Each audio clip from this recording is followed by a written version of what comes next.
اب اگر وہ تسبیح کرنے والوں میں سے نہ ہوتے فلولا انہ کان من المسبحین للبث فی بطنہ الی یوم یبعثون، تو قیامت کے دن تک اسی مچھلی کے پیٹ میں رہتے.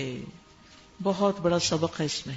کیا کہ اس تسبیح کی وجہ سے وہ مچھلی کے پیٹ سے نکلے، مصیبت سے نجات پائی. کیا ہے تسبیح؟ لا الہ الا انت سبحانک انی کنت من الظالمین. ایک طرف اللہ کی پاکی بیان کی، دوسری طرف اپنی غلطی کا اعتراف کیا. تو اللہ سبحانہ و تعالیٰ نے ہمیں خبر دی ہے کہ وہ وہاں تسبیح کر رہے تھے، وہ نماز نہیں پڑھ رہے تھے وہاں، یا کچھ اور نہیں کر رہے تھے، تسبیح کر رہے تھے، کیونکہ مچھلی کے پیٹ میں اور کیا کر سکتے تھے. اور یہ تسبیح کرنا ہی ان کی نجات کا سبب بن گیا. یاد رکھیے، انسان کا نیک عمل اس کے کرنے والے کو اٹھا کھڑا کرتا ہے. خوشحالی میں کی ہوئی عبادت تکلیف میں کام آتی ہے. جیسے عام دنوں میں اگر آپ اچھی غذا کھاتے ہیں نا اور آپ کی امیونٹی اچھی ہو تو اول تو جراثیم اثر نہیں کرتے، اور اگر کوئی انفیکشن ہو بھی جائے تو آپ جلدی ریکور کر لیتے ہیں. ادروائز کیا ہوتا ہے؟ اسی لیے آپ دیکھیے کہ بڑھاپے میں ریکوری بہت لیٹ ہوتی ہے، کیونکہ طاقت نہیں ہوتی جسم کے اندر. جسم خود فائٹ کرتا ہے نا بیماریوں سے، تو کر نہیں پاتا. تو یونس علیہ السلام پہلے بھی نیک کام کرتے تھے، بیچ میں تھوڑی سی غلطی ہو گئی، اور جب مچھلی کے پیٹ میں گئے تو کہا اللہ میری غلطی ہے، مجھ سے قصور ہوا. تو اللہ تعالیٰ نے ان کی سن لی.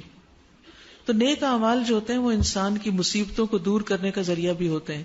یاد کریے ان 3 لوگوں کا قصہ جو ایک سفر پہ جا رہے تھے، بارش ہوئی تو ایک غار میں چلے گئے، اور اتنے میں کیا ہوا، پتھر اوپر سے آ کے گرا اور دہانا بند ہو گیا اور وہ اندر قید ہو گئے. تینوں نے زور لگایا، پتھر ہلنے کا نام نہیں لے رہا تھا. اب موت یقینی تھی تو انہوں نے کیا کرنا شروع کیا، دعا کرنی شروع کی. دعا کیسے کی؟ اپنے نیک عمل کو وسیلہ بنا کے، اللہ میں نے جو یہ اور یہ کام کیا تھا اس کی وجہ سے میری اس مشکل کو آسان کر دے. اسی لیے جب آپ چاہیں کہ آپ کی کوئی مشکل آسان ہو، ایک طرف تسبیحات، دوسری طرف صدقہ خیرات، اور ساتھ اس کے دعا.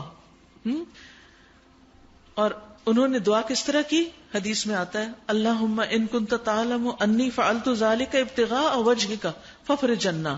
اے اللہ اگر تیرے نزدیک یہ کام میں نے تیرے چہرے کی خاطر کیا تھا، خالص نیت سے کیا تھا، تو اس کی وجہ سے اس چٹان کو آپ ہٹا دیجئے. چنانچہ وہ چٹان ہٹا دی گئی.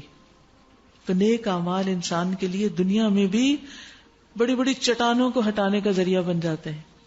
ہم اکثر کہتے ہیں نا بندش ہے، رکاوٹ ہے، کہتے ہیں نا. کوئی بندہ ہی ہوگا جو کہے کہ کوئی رکاوٹ نہیں ہے میری زندگی میں. کوئی کچھ بھی نہیں کر سکتا. آپ ٹھیک ہو جائیں، خود اپنی غلطیوں کا اعتراف کر لیں، اللہ کی تسبیح کریں، صدقہ خیرات کریں، اور اگلی زندگی کو اچھا گزارنے کا عہد کریں، تو بندشیں دور ہو جائیں گی. ہمارے یہ اپنے ہی گناہ ہوتے ہیں جو ہمارے لیے رکاوٹ بن جاتے ہیں. تو کثرت سے اللہ کی طرف رجوع کریں، نا امید نہ ہو، امید کے ساتھ، یقین کے ساتھ.